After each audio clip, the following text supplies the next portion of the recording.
Yes ma'am. Screen visible है? Yes. ठीक है। ओके, अभी ना ये मैं आपको लाइक ऑर्गेनाइजेशंस करवा रही हूँ, जितनी आपको नजर आएंगी उतनी याद करनी है। ठीक है, मैंने मुझे वैसे याद थी इसलिए मैंने उनके फुल फॉर्म नहीं लिखी हुई। अगर किस वैसे फुल फॉर्म कर लो तो अच्छी बात है, नहीं भी करोगे तो कोई बात। एससीओ होती है शंघाई कोऑपरेशन ऑर्गेनाइजेशन। इनके हेडक्वार्टर्स पूछे जाएंगे कि इनके हेडक्वार्टर्स कहाँ पे, ज्यादा पूछा जाता है कि पाकिस्तान ने कब ज्वाइन किया था। ये इसका बीजिंग में, बीजिंग कहाँ पे, चाइना में है। ये 2001 में बनी थी, इसके मेंबर्स 9 है। इसको पाकिस्तान ने ज्वाइन किया था इन 2017। और इसका जो सेक्रेटरी जनरल है वो जिंग मिंग है, क्योंकि चाइना में है तो इसलिए उसका नेम भी थोड़ा चाइनीज वाला है। उसके बाद आती है ओआईसी। ठीक है, ओआईसी कहाँ पे, जद्दा में है। कब, 1969 में ये बनी थी ओआईसी। ठीक है, ओआईसी इस्लामिक ऑर्गेनाइजेशन है, टू पीस था। ये क्या प्रमोट करता है, to promote peace and solidarity in Muslim countries. ठीक है, इसके मेंबर्स कितने हैं, इसके मेंबर्स 57 है। पाकिस्तान इसका कब मेंबर बना था, इन 1969 में बना था। इसका सेक्रेटरी जनरल कौन है, हुसैन इब्राहिम है। उसके बाद आता है यूएन। यूएन क्या है, यूनाइटेड नेशन है। ठीक है, ये बहुत लार्जेस्ट ऑर्गेनाइजेशन है। इसके बारे में जितने एमसीक्यूज थे वो मैं एक प्रीवियस लेक्चर में आप लोगों को करवा चुकी हूँ। कोई मुझे बताएगा कि इसका जो यूएन है उसके लैंग्वेजेस कितनी है, यूएन के कितनी लैंग्वेजेस हैं, हमने प्रीवियस लेक्चर्स में की है।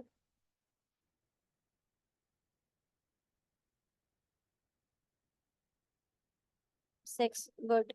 और इसके मेंबर्स कितने हैं, जो बॉडी बॉडी कितनी है इसके ऑर्गन जिसे कहा था।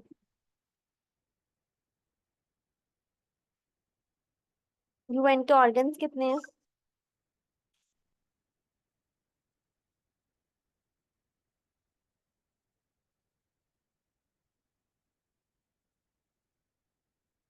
6 है, वेरी गुड। अच्छा, इसका हेडक्वार्टर न्यूयॉर्क में ही कब बनी थी, 1945 में बनी थी। इसके मेंबर्स 196 हैं। 30 सितंबर 1947 को इसको पाकिस्तान ने ज्वाइन किया था। उसके बाद आती है आईएलओ, इंटरनेशनल लेबर ऑर्गेनाइजेशन। इसका हेडक्वार्टर जिनेविया में है, जिनेविया स्विट्जरलैंड में है। इसका ईयर है 1919 और 187 मेंबर है। 1947 में पाकिस्तान ने इसको ज्वाइन किया था। और इसके ये है। ठीक है, इसके बाद आ जाता है वर्ल्ड बैंक। वर्ल्ड बैंक और आईएमएफ। वर्ल्ड बैंक है ये वॉशिंगटन डीसी में है, जबकि जो है वर्ल्ड आईएमएफ है ये भी कहाँ पे है, वॉशिंगटन डीसी में है। अच्छा, अब ये दोनों कब बनी थी, इनमें एक एक साल का फर्क है। 1945 में बनी है वर्ल्ड बैंक, और 1944 में सॉरी बनी है वर्ल्ड बैंक। और आईएमएफ कब बनी है, 1945 में। अच्छा, इसके ना जो मेंबर थे, दोनों के मेंबर्स सेम है। और पाकिस्तान ने दोनों को एक साथ ही ज्वाइन किया था इन 1950 में। और ना इसकी एक और बात भी मैं बताती हूँ, जो ये है आईएमएफ वाली थी। ठीक है, जो आईएमएफ और जो यू वर्ल्ड बैंक है, इनका काम क्या है, इनका काम है लोन्स देना। ठीक है, मतलब कि जो आईएमएफ का काम है, इसका काम है its aim to reduce global poverty.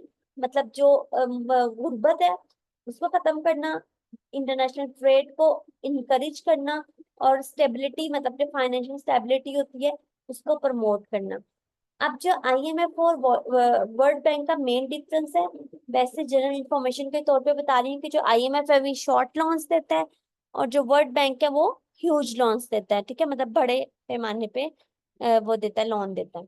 दोनों को ज्वाइन किया था 1950 में पाकिस्तान ने। अच्छा, अब जो वर्ल्ड बैंक का जो प्रेसिडेंट है वो है अजय बंगा, और जो जनरल सेक्रेटरी है वो मैक्की ने आ रहा है। उसके बाद आईएमएफ के जनरल सेक्रेटरी कौन है, सेक्रेटरी जनरल क्रिस्टिनेलिया जॉर्ज। उसके बाद है डब्ल्यूटीओ। डब्ल्यूटीओ का वर्ल्ड ट्रेड ऑर्गेनाइजेशन, इसके नाम से प्रोमिनेंट हो रहा है कि डब्ल्यूटीओ वर्ल्ड। जी मदिया, आपका क्या क्वेश्चन है। मैम ये सेक्रेटरी जनरल जो है ये तो चेंज होते रहते हैं कि मतलब ये अगले साल में भी छोड़ होंगे। सही है, सही बात है, चेंज होते हैं। ड्यूरेशन होती है, किसी की 1 ईयर की होगी, किसी की 2 की भी होगी, ड्यूरेशन के हिसाब से चेंज होते हैं, तो ना इनको हम अपडेट करते रहते हैं। अगर आप अगर जो मतलब जब हमने ब्लैंक जाना है तो एक तो फिर दोबारा चेक कर लेना चाहिए ना। ये जो आप मैंने अब लिखवाए बता रही हूँ ना, ये करंट है। इसको ये है कि जब आप जी। न्यूज सुनते रहते हैं ना, करंट अफेयर्स जिसे हम कहते हैं, आपका प्रिपेयर होता है, तो न्यूज में जाहिर है आ जाता है जब जनरल सेक्रेटरी चेंज होता है। तो साथ ही अपने नोट्स में चेंज कर लो, अपडेट रहो इस चीज से। जी। अच्छा, ये WTO के नेम से प्रोमिनेंट है वर्ल्ड ट्रेड ऑर्गेनाइजेशन, तो मतलब कि ये ट्रेड को प्रमोट कर रही है। उसके बाद सार्क बड़ा इंपॉर्टेंट है, सार्क है काठमांडू में। काठमांडू किसका कैपिटल है, किसी को पता है? काठमांडू नेपाल का कैपिटल है। ठीक है, नेपाल का, नेपाल हमारा कंट्री है। ठीक है, जो 1985 में ये ऑर्गेनाइजेशन बनी थी, इसको बोलते हैं south Asian association for regional cooperation. ठीक है, इसका जो मेन ऑब्जेक्टिव है वो है वेलफेयर ऑफ पीपल, मतलब के साउथ एशिया, जो साउथ एशियन है उनके उसके उस रीजन के अंदर लोगों की भलाई के लिए काम करना और उसको अच्छी जिंदगी सबको मुहैया करना। इसके कितने मेंबर्स हैं, इसके 8 मेंबर्स हैं टोटल, जिसमें आ जाते हैं मालदीव, भूटान, बांग्लादेश, श्रीलंका, पाकिस्तान, अफगानिस्तान, इंडिया, नेपाल। ठीक है, इसमें 8 मेंबर है। पाकिस्तान ने कब ज्वाइन किया था, इन 1985 में। और इसके जो सेक्रेटरी जनरल है वो है गोलाम। ठीक है, उसके बाद आ जाता है नैम। नैम क्या है, किसी को पता है? आप में से किसी को पता है? नो। अच्छा, नॉन अलाइड मूवमेंट इसे कहते हैं। ठीक है, और ये ना, इसमें ना 3 परमानेंट मेंबर्स है। मैं परमानेंट मेंबर्स के भी नाम बताती हूँ। ठीक है, वैसे इसके टोटल कितने मेंबर्स हैं, 120 इसके टोटल मेंबर्स हैं। ठीक है, और जो है इसको ये कब बनी थी, 1961 में बनी है। और इसकी जो पाकिस्तान ने कब ज्वाइन की, 1979 में इसको पाकिस्तान ने ज्वाइन किया था।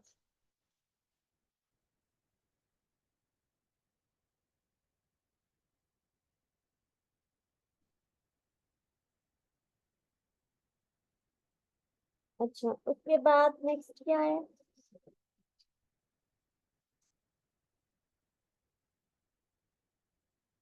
नेक्स्ट है ऑर्गेनाइजेशन हमारे पास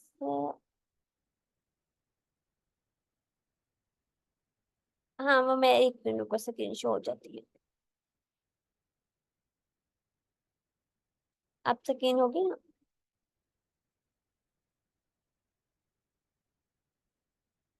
उसके बाद आ जाता है नेटो। जो नेटो है ना, ठीक है, ये नॉन अलाइड ट्रीटी ऑर्गेनाइजेशन है। ये कहाँ पे, ब्रुसेल्स के अंदर है। ठीक है, इसका हेडक्वार्टर ये 1949 में बनी थी, 4 अप्रैल 1949 में। इसके मेंबर्स कितने हैं, इसके मेंबर्स हैं 30। पाकिस्तान इसका मेंबर नहीं है नेटो का। उसके बाद है आईसीजे। आईसीजे किसका ऑर्गन है, किसी को याद है?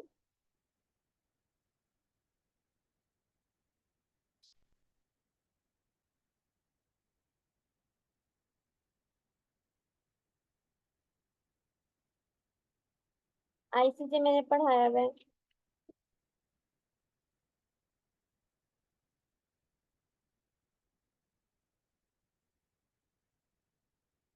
आईसीजे यूएन का ऑर्गन है, हमने पढ़ा था। इंटरनेशनल कोर्ट ऑफ जस्टिस, याद आया? International court of justice. अच्छा, इसके कितने मेंबर्स है, 15 इसके मेंबर्स हैं। ठीक है, और जो 15 इसके मेंबर्स है, 15 इसके परमानेंट मेंबर्स होते हैं, जिसे वो पाकिस्तान 1960 में ज्वाइन किया, 1945 में ये बनी थी। G7 का G7 7 कंट्रीज पे है, मतलब कि वॉशिंगटन डीसी में इसका हेडक्वार्टर है। 1974 में ये बनी थी। इसके परमानेंट मेंबर, ये जो पी लिखा हुआ है ना, 77, मतलब 77 इसके परमानेंट मेंबर है। और जो सी लिखा हुआ है, इसका मतलब ये वाले मेंबर चेंज होते रहते हैं। ठीक है, 134 जो है वो चेंज होते रहते हैं। और जो 77 है वो इसके क्या है, टोटल मेंबर्स हैं। 1974 में पाकिस्तान ने इसको ज्वाइन किया था। और इसका जो है अच्छा, ये जो G7 है ना, ये क्या है, ये चेंज होती रहती है इसकी, मतलब कि जो प्रेसिडेंसी है ना, ये चेंज रहती है। प्रेसिडेंसी क्या होती है, चेंज होती है। और प्रेसिडेंसी अब इटली के पास है, फ्यूचर में कनाडा के पास जाएगी। ठीक है, ये मतलब कि कंट्री वाइज प्रेसिडेंसी चेंज होती है। G7 में 2024 की इटली के पास है, फ्यूचर में कनाडा के पास जाएगी। हु क्या, वर्ल्ड हेल्थ ऑर्गेनाइजेशन है, इसका भी जिनेविया में है। ये सारे लिखे हुए हैं। FATF, फाइनेंशियल एक्शन टास्क ऐसे इसका नाम है, ठीक है। अच्छा, पाकिस्तान इसका मेंबर नहीं है, पाकिस्तान ग्रे लिस्ट में आ गया इन अक्टूबर 2022 में। पाकिस्तान ये ना कुछ पॉलिसी मतलब कुछ टास्क देते हैं जिसको कंप्लीट करके आप एफएटीएफ में के अंदर ऐड होते हो। और जब ये टास्क कोई उसका मेंबर होता है, वो टास्क पूरे नहीं कर रहा होता, बाद में जाके अपनी मर्जी करता है, तो वो कंट्री को ग्रे लिस्ट में डाल देता है। इसलिए पाकिस्तान इस टाइम एफएटीएफ की ग्रे लिस्ट के अंदर है। ईयू क्या है? ईयू ब्रुसेल्स के अंदर है, कि 20 यूरोपियन यूनियन इसे कहते हैं। और ये 1993 में बनी थी। इसका पाकिस्तान मेंबर है, लेकिन डेट नहीं पता, मतलब गूगल पे भी नहीं मिल रही। 27 इसके मेंबर्स हैं। ईसीओ, ईसीओ है इकोनॉमिक कोऑपरेशन ऑर्गेनाइजेशन, ये तेहरान में है, ठीक है। 1985 में ये बनी थी और पाकिस्तान ने ज्वाइन भी इसको 1985 में किया था। इसके जो मेंबर्स हैं वो नॉट कंफर्म्ड है, मतलब के नॉट कंफर्म्ड इसलिए क्योंकि चेंज होते रहते हैं। 7 वैसे इसके परमानेंट परमानेंट मेंबर है। अच्छा, अब आ जाता है ये वाला चीज।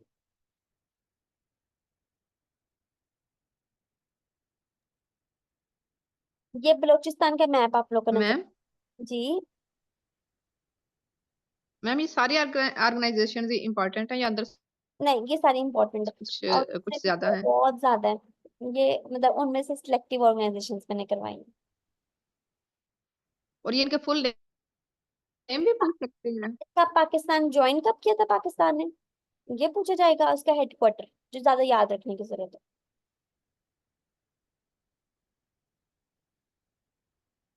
मैम दोबारा रिपीट करें प्लीज, क्या बोला आपने? हेडक्वार्टर, हेडक्वार्टर याद रखने हैं आपने इन सबके।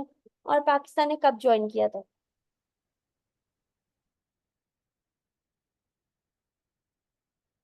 क्लियर। ये जो मैम आपने जी मैम ऑर्गेनाइजेशन क्लियर हो। पढ़ाई है उसके आप कह रही हैं हेडक्वार्टर्स और हेडक्वार्टर पाकिस्तान? और जो पाकिस्तान ने कब ज्वाइन किया, ये ज्यादा इंपॉर्टेंट है। मतलब ये चीज आप दोनों की याद रखनी है। Okay ma'am.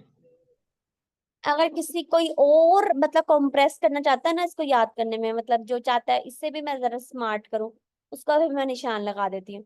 लेकिन वैसे ये कर लोगे तो सेफ साइड है कि इतनी तो आप लोगों को आएगी तो फिर ही, ताकि अल्लाह ना करे पेपर में कोई ना कोई अगर आ जाए तो आप लोगों को पता हो।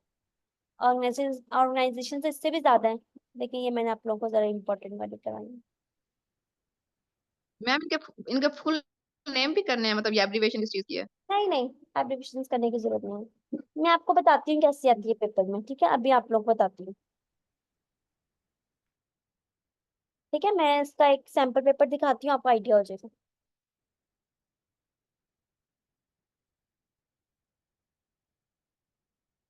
अच्छा, बलोचिस्तान, बलोचिस्तान हमारा क्या है, लार्जेस्ट है बाय लैंड, ठीक है। बाय पॉपुलेशन पंजाब है, और बाय लैंड क्या है, लार्जेस्ट क्या है, बलोचिस्तान, ठीक है। बाय पॉपुलेशन स्मॉलेस्ट है, ठीक है। जो मतलब के जगह के हिसाब से हमारा लार्जेस्ट प्रोविंस है, और पॉपुलेशन के लिहाज से हमारा स्मॉलेस्ट प्रोविंस है। इसके ईरान, वेस्ट में ईरान आता है, नॉर्थ में अफगानिस्तान आता है, ठीक है। और एरिया इसका ये है, इसमें तहसील्स 124 है। पता क्या है, इसको नहीं भी याद करोगे ना तो ये इतनी इंपॉर्टेंट नहीं है।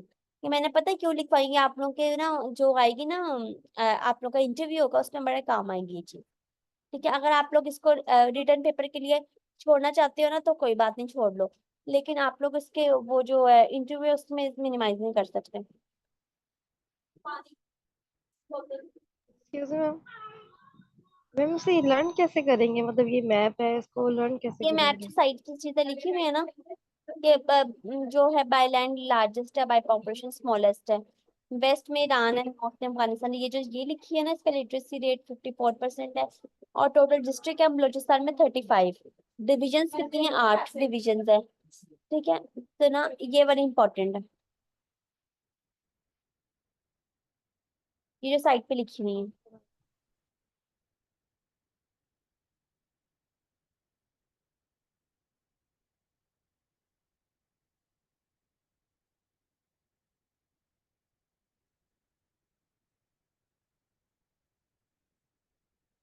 मैंने पढ़ा।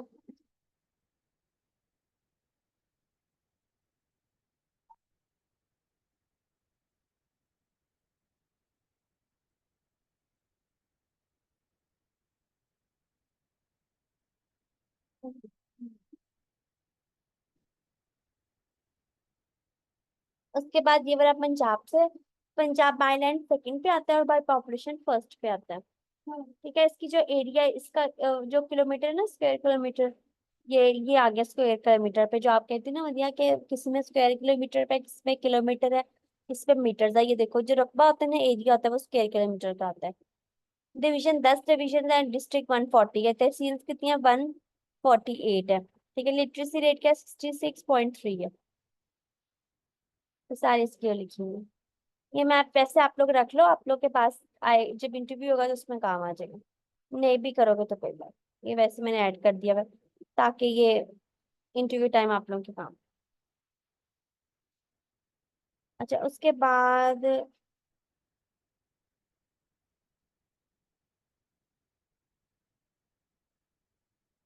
अच्छा, पाकिस्तान अफेयर्स का सिलेबस खत्म हो गया, ये लास्ट वाला पेपर देखो। तो मेरा हाथ पे आया है।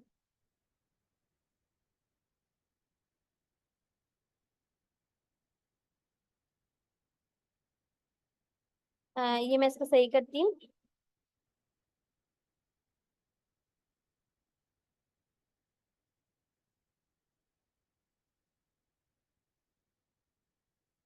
मरियम उज जमानी was the title of Jodha Bai. Jodha Bai का पता है कौन थी? हुमायूं की बहन थी जोधाबाई। जब मैंने आप लोगों को मुगल वाला पढ़ाया था, मैंने वहां पे जोधाबाई के बारे में बताया था, किसी को याद है? लिखा हुआ है नोट्स में।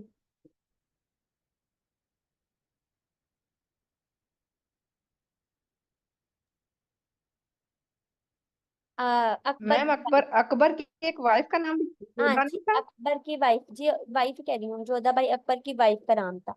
उसका टाइटल क्या है? मरियम उज जमानी। ठीक है, ठीक है। मरियम उज जमानी। ये किसका? जोधाबाई का टाइटल है। ये आप लोगों को एक सैंपल पेपर नजर आ रहा है कि ऐसी चीजें पूछी जाती हैं। नेशनल एंथम ऑफ पाकिस्तान कब प्ले हुआ था? 13 अगस्त 1954 में प्ले हुआ था। ताशकंद डिक्लेरेशन हमने की थी, डेट मैंने आप लोगों को लिखवाई भी हुई है, 1966 10 जनवरी में।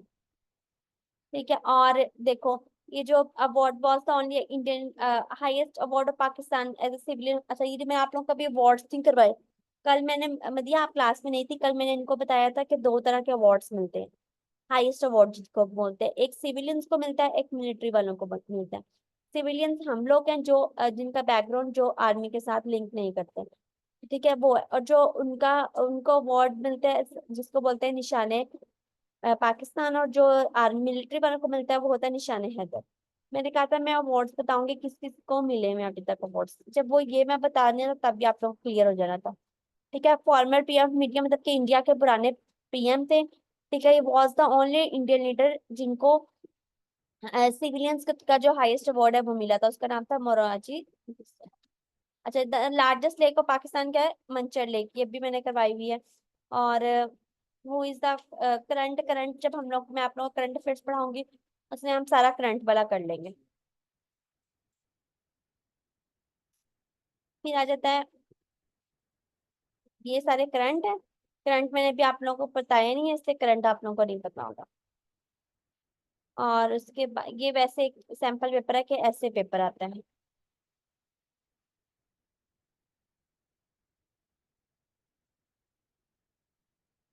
पम्फलेट का हमने पढ़ा ना, the pamphlet now or never was written by Chaudhry Ahmed Ali ने लिखा था 1933 में लिखा हुआ है। कुछ एमसीक्यूज होंगे जो इनमें से आप लोग को आते होंगे, जो हमने किए में, कुछ हैं जो हम लोगों ने नहीं किए। इसमें ज्यादातर करंट है। ठीक है, करंट अभी नहीं करवाए, वो करंट अफेयर्स में पढ़ाऊंगी तो सारे करंट याद हो जाएंगे हमें। फिर आप लोग को ये वाला पेपर ज्यादा ज्यादा अच्छा याद हो जाएगा। ये देखो, किलर माउंटेन कौन सी अभी हमने पढ़ी थी? नागा पर्वत। नागा पर्वत की हाइट पूछी जाती है 8.26 मीटर में। लेंथ हमने की थी ना सियाचिन की 72.5 किलोमीटर, वो आ जाती है। बलोत्रा ग्लेशियर कौन सी माउंटेन रेंज में आता है? कराक्रम में आता है। तिरछमीर पीक की हमने भी हाइट पढ़ी है 7690। अच्छा, और ये मैंने ना ये लॉन्गिट्यूड और लैटिट्यूड मैंने नहीं करवाया होगा, ये एमसीक्यू यहाँ से एज इट इज याद कर लो। अच्छा, वो जो कौन सी रेंज है जो पाकिस्तान और अफगानिस्तान को सेपरेट करती है? हिंदू कुश रेंज सेपरेट करती है। और जो बॉर्डर लाइन है वो कौन सी है? ड्यूरेंट लाइन है। ठीक है, ड्यूरेंट लाइन है जो बॉर्डर की है पाक और इंडिया की। आ, मदिया लाइन नहीं शो हो रही, एक सेकेंड मैं इसको बड़ा करती हूँ।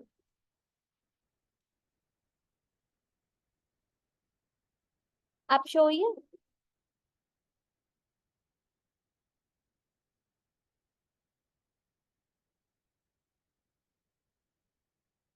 ठीक है। अच्छा, ये देखो मतलब मैंने कहा है कि लैटिट्यूड और लॉन्गिट्यूड जो है ना, ये देखो ये याद कर लेना, ये नहीं करवाए हुए, एमसीक्यूज आ जाता है 24 ये जो है, और ये 61 ई वाला, मतलब एंड नॉर्थ ईस्ट। ठीक है।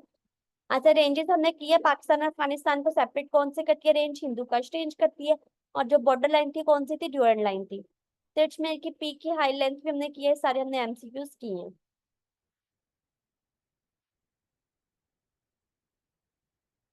उसके बाद आते हैं जो है पास। ठीक है।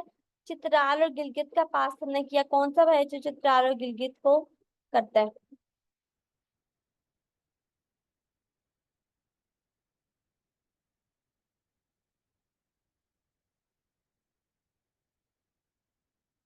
ये देखो पासिस आ गए।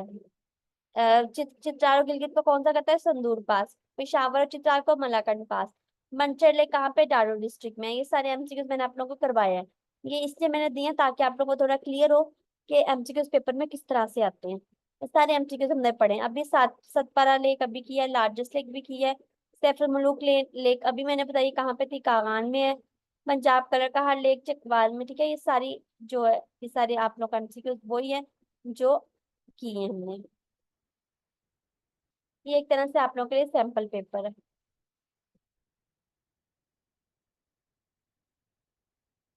सबसे ज्यादा रेन कहाँ पे होती है? मरी में होती है। ये कल ही मैंने करवाया हुआ ये वाला एमसीक्यू। पाकिस्तान कितने प्लेन्स पे डिवाइड होता है? 2 पे होता है। ठीक है। और हॉटेस्ट प्लेन्स कौन सी है? जैकवाबाद है। कल ही ये वाली की है। ठीक है। फर्स्ट ऑफ पाकिस्तान, ये मतलब कि which is located east of Pakistan के ईस्ट में क्या है? इंडिया है। साउथ में क्या है? इंडियन ओशन है। ये सारे लार्जेस्ट डेजर्ट ऑफ पाकिस्तान थर और थल। कल मैंने बताया था थल और थर का डिफरेंस, कोई मुझे बताएगा?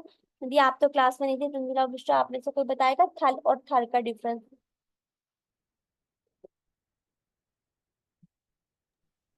मैम मेरी भी क्लास डिस्कनेक्ट हो गई थी लाइट की वजह से। अच्छा, और बुशरा आपको पता? मैम मैं बुशरा ही हूँ। अच्छा, ये थल और थर का ये था कि जो थर है ना वो सिंध के अंदर है, और जो एल वाला है वो पंजाब के अंदर है। लार्जेस्ट हमारा थर है, ठीक है, जो सिंध के अंदर है। ठीक है, वो सिंध के अंदर है थर। और एल वाला पंजाब के अंदर है, वो लार्जेस्ट नहीं है, सिंध वाला लार्जेस्ट है। ठीक है। और ये वर्ल्ड में 16th नंबर पर डेजर्ट आता है, और पाकिस्तान में फर्स्ट नंबर पे आता है।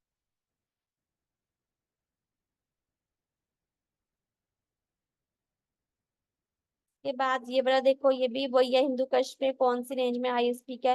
तरबेला डैम कब कंस्ट्रक्ट हुआ था? जो सॉल्ट रेंज में कौन सी हाईएस्ट पीक है? सक्सार है। ठीक है। How many peaks are higher than 8000 metre? 5। और ये सारे है। ठीक है। अब आप लोगों को क्लियर हो गया यहाँ तक पाकिस्तान अफेयर्स? ये सैंपल पेपर आज जाके देखना है। करंट वाला आप लोगों को भी नहीं आएगा क्योंकि मैंने करंट अफेयर्स नहीं करवाया। जब तक मैं करंट अफेयर्स नहीं करवाऊंगी वो तब तक आप लोगों को वो वाला नहीं आएगा। करंट अफेयर्स हम कर लेंगे तो फिर आप लोगों को करंट पर आ जाएगा। बाकी जितने मैंने करवाए हैं उनको जाके देखना कि वो आपको आते हैं या नहीं आते। अब मुझे तो आप पाकिस्तान अफेयर्स का टेस्ट कब देना है?